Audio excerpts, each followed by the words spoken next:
I'm in trouble with my producer. I ran that segment way over. But I felt like that was a very important lesson, and I wanted to make sure you had an opportunity to get it. And, just reading it is one thing. But when we discuss it and we look at how some examples of how you can apply it, that's where the real value comes in, right? Okay, I promised that this segment would be about the police state that is being militarized right in your backyard. And what a lot of Americans don't realize is what's going on with our military taking all of this military equipment and feeding it to local police departments. Now, we're not talking about big police departments here like, Washington, D.C. or Chicago or New York and giving these guys, hostage-taking equipment and military-grade helicopters. We're talking about little tiny towns and villages of 10 and 20 and 15,000 people. How ridiculous. There's a police department. This article, by the way, is from Belgrade News. There's a link to it on our Facebook page, and if you're watching this on YouTube, it'll be in the description area of the video, so you can look at it yourself. And I encourage you to read it. The numbers that are in this, and it's a fairly long article. I'm not going to have the time to go through the whole thing with you, but I will give you some of the highlights out of it. There's a police department that hasn't had an officer killed in the line of duty for over 125 years. There's less than 20,000 people there. And they've obtained a bunch of tactical military vests, just like those that were used in Afghanistan. There's another police department with a city of 35,000 people. They just obtained a military-grade helicopter.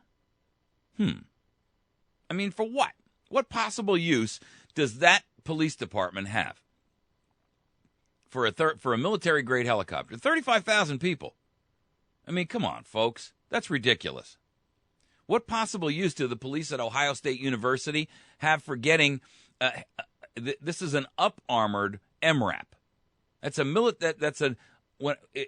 a heavily armored vehicle that's actually intended to withstand IED blasts. What does the University of Ohio need for the Ohio State University need that for? At the bottom of it, it's got a V, so that in the event that you drive over an IED in Afghanistan, when the blast happens, it gets deflected outbound. So it's got a V like a boat. Police departments across the country are getting all of this heavy-duty military equipment and weaponry. And everybody's asking why. Well, this article throws out a couple of ideas. For the same reason that perfectly good roads get paved and that very good equipment gets retired and it gets replaced. Perfectly good employees spend their days twiddling their thumbs, and all of it at your expense as a taxpayer.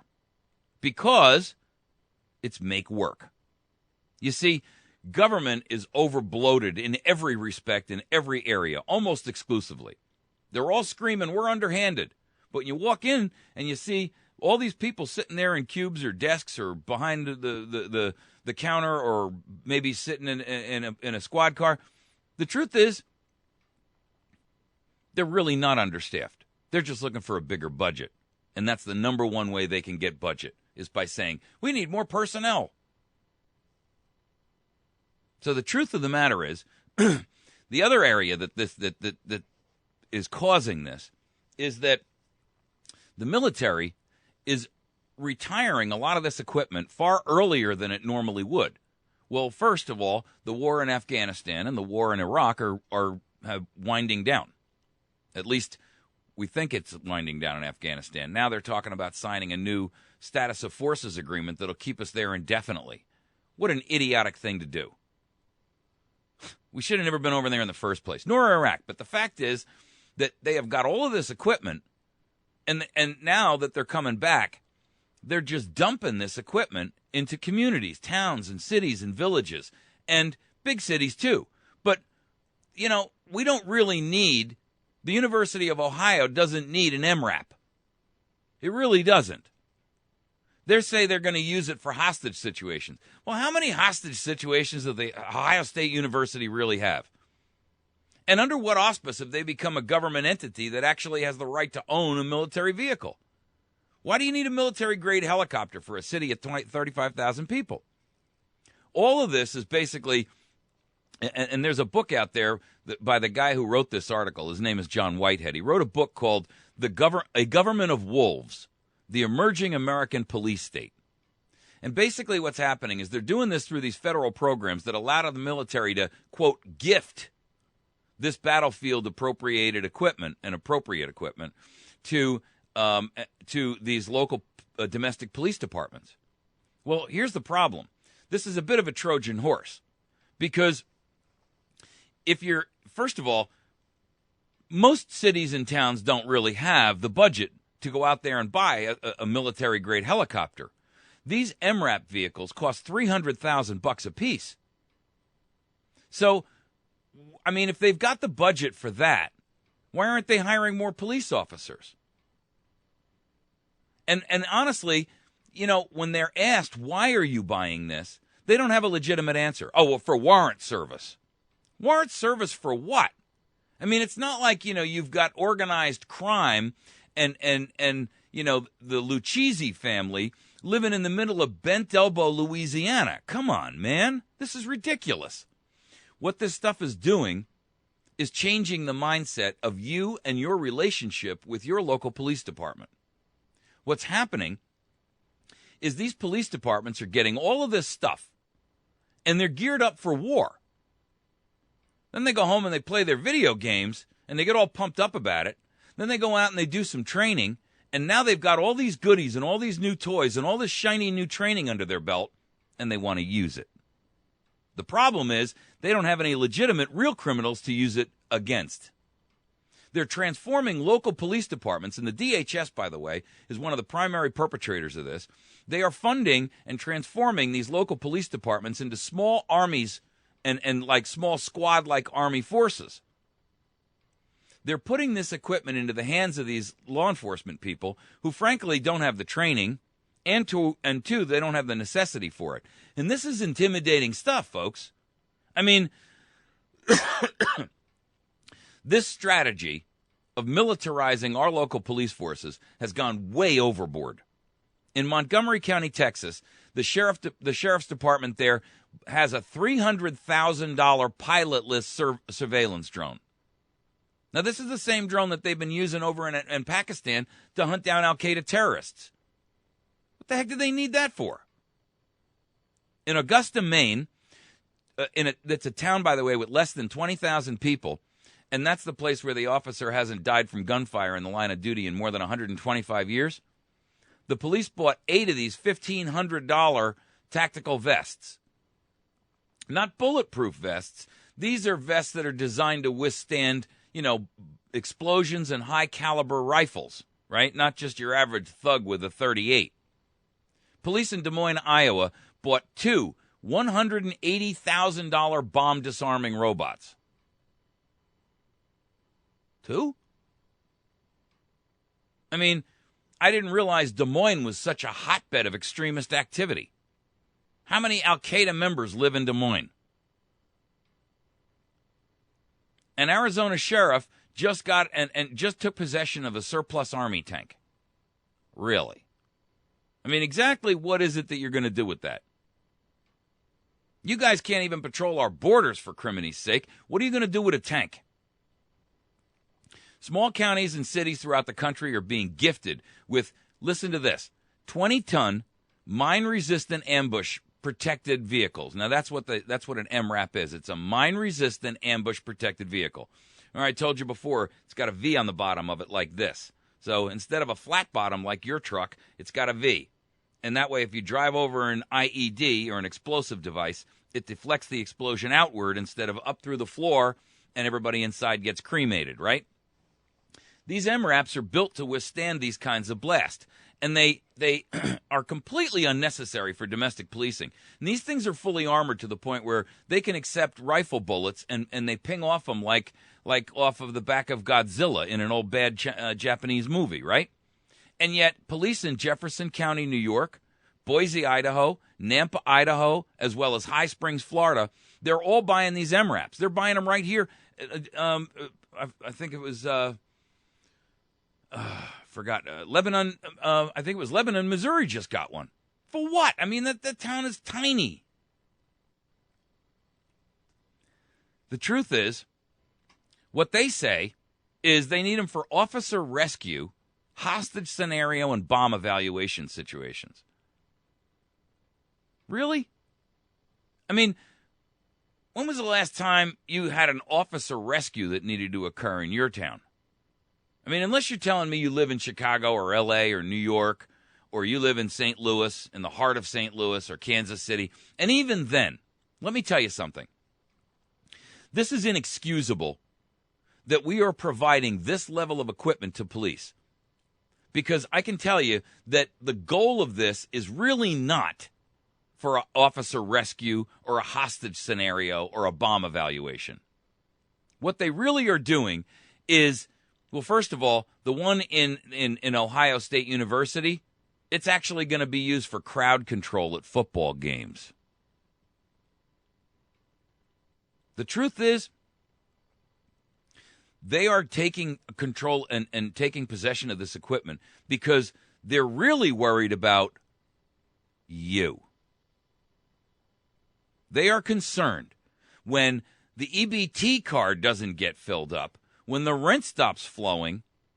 If the American people rise up because they are sick and tired of being whipped and beaten by tyrants like a bunch of cur dogs, that's what they're really taking possession of this for. That's why the DHS is loading them up. They're loading them up for war against American people. That's the truth. And everything else is a marketing cover-up.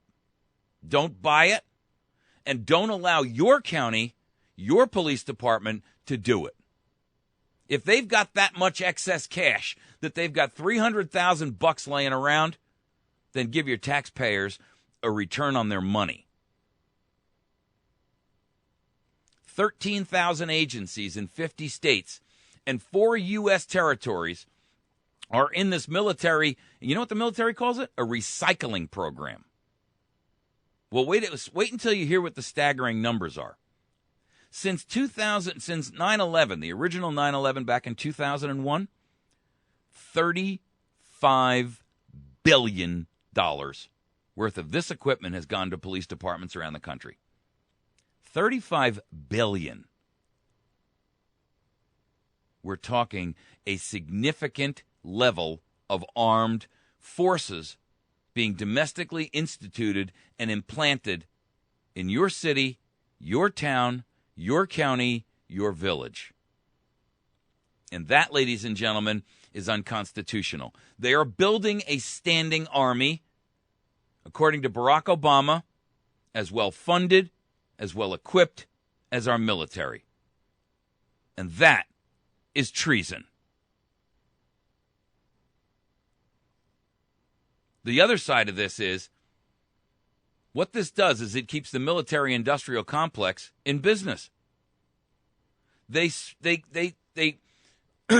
have dumped $35 billion onto the American police departments, and meanwhile turned around and said, okay, now we can float a new order because it's worth $34 billion in its condition. But to buy it all new again is $175 billion. Starting to smell the rig? So here's what you've got. These military producers and manufacturers are sitting there saying that this stuff has a lifespan of X. And when it hits that lifespan, the military dumps it off on the civilian police forces with the real true ulterior motive that they'll be able to use them against us. The American extremist. This is the guy who walks out and hands out a pocket constitution, right? Yeah, the guy with the bumper sticker on the back that said, vote Ron Paul.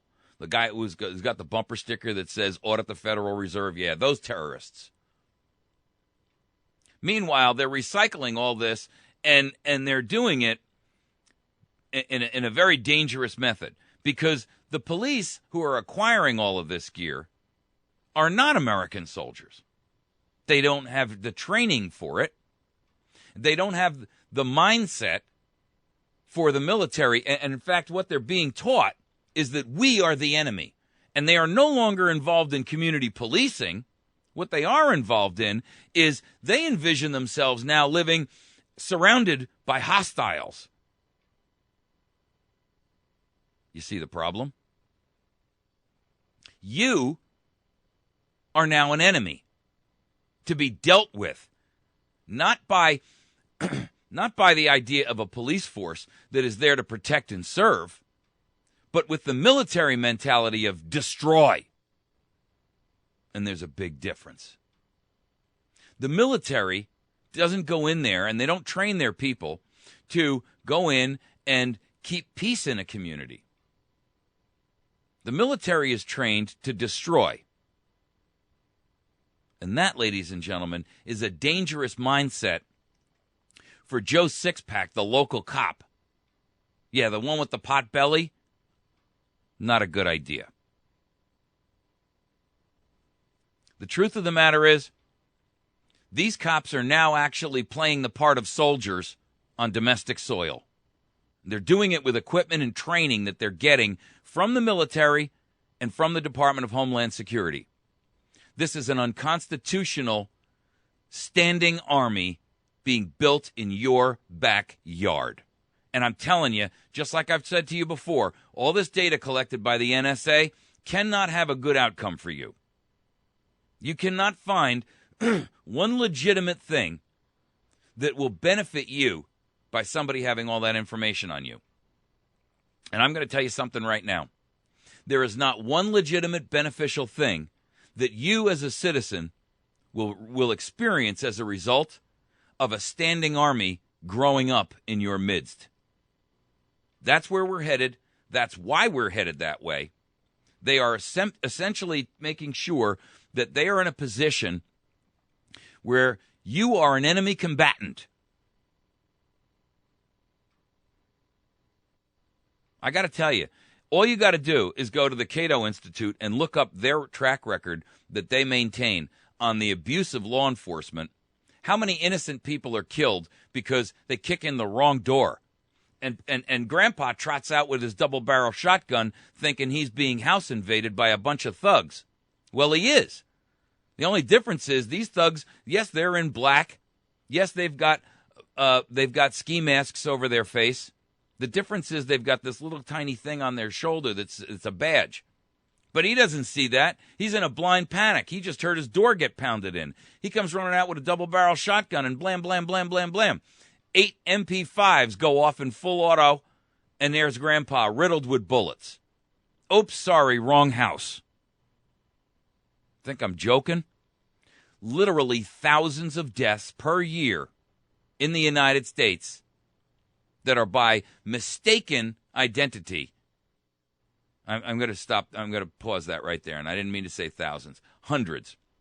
There are hundreds of deaths every year by law enforcement against citizens. And look, if you want proof, go out there and jump onto YouTube and look at what's going on in the police state you live in. I mean, I did an article about, and I briefly touched on it, about these people this guy in New Mexico. The guy got pulled over for, rolling through a stop. He didn't run it. He didn't stop fast enough, or it was a red light or some stupid thing. And when he got out of the car, he was standing in a way that the police officer said he looked like he was clenching his buttocks together. And so the cop immediately thought, okay, so he's hiding drugs in his rectum. So they drag him down to the local hospital, and they say, we want you to do a rectal exam. And the doctor looks at them and says, get out of here. That's unethical. I'm not doing it. So they shop and go to another hospital. That guy does, and they don't stop there.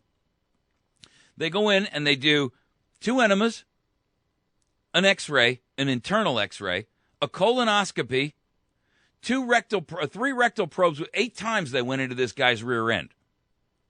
No drugs, nothing. So wait a second, stop right there.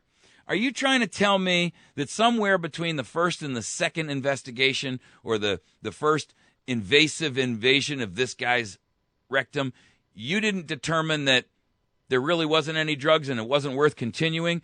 8 attempts, 8 insertions, X-rays, colonoscopies with a camera for a suspect? Look, I could get it if you saw the guy doing something and you knew he had inserted something. That's a whole different article. By the way, It's very common down in New Mexico for this to happen. They've been doing vaginal and rectal internal exams on women for the same thing, just out of pure suspicion. Tell me we're not living in a police state. You've heard me say it many times. We are in a police state. This is the soft tyranny phase. And I'm telling you, every day it grows firmer and harder and more abusive. It will not be long until you will be a subject and no longer a citizen. And this kind of thing is giving them the tools, the training, and the equipment to make that a reality. We're going to take a break. You're listening to America's Voice Now. Stick with us. When we come back, we're going to tackle our last subject. If you like peanut butter and jelly now, you're a racist. Wait until you hear this story. Utterly unbelievable. I cannot believe this is the America that I grew up in, because I don't understand what is going on with this country. I mean, how is it that you are a racist because you eat peanut butter and jelly? This is really being taught by a K through 8 teacher to a school system. I'm telling you, this is, by the way, Common Core, loaded with this crap. White privilege is his reasoning. You have white privilege because you like peanut butter and jelly on bread. And little brown boys, they don't like it on bread. They like it on pita or tacos. I kid you not, that's the God's honest truth. That's his excuse. When you hear this, you're going to be floored. We'll be back in just a minute.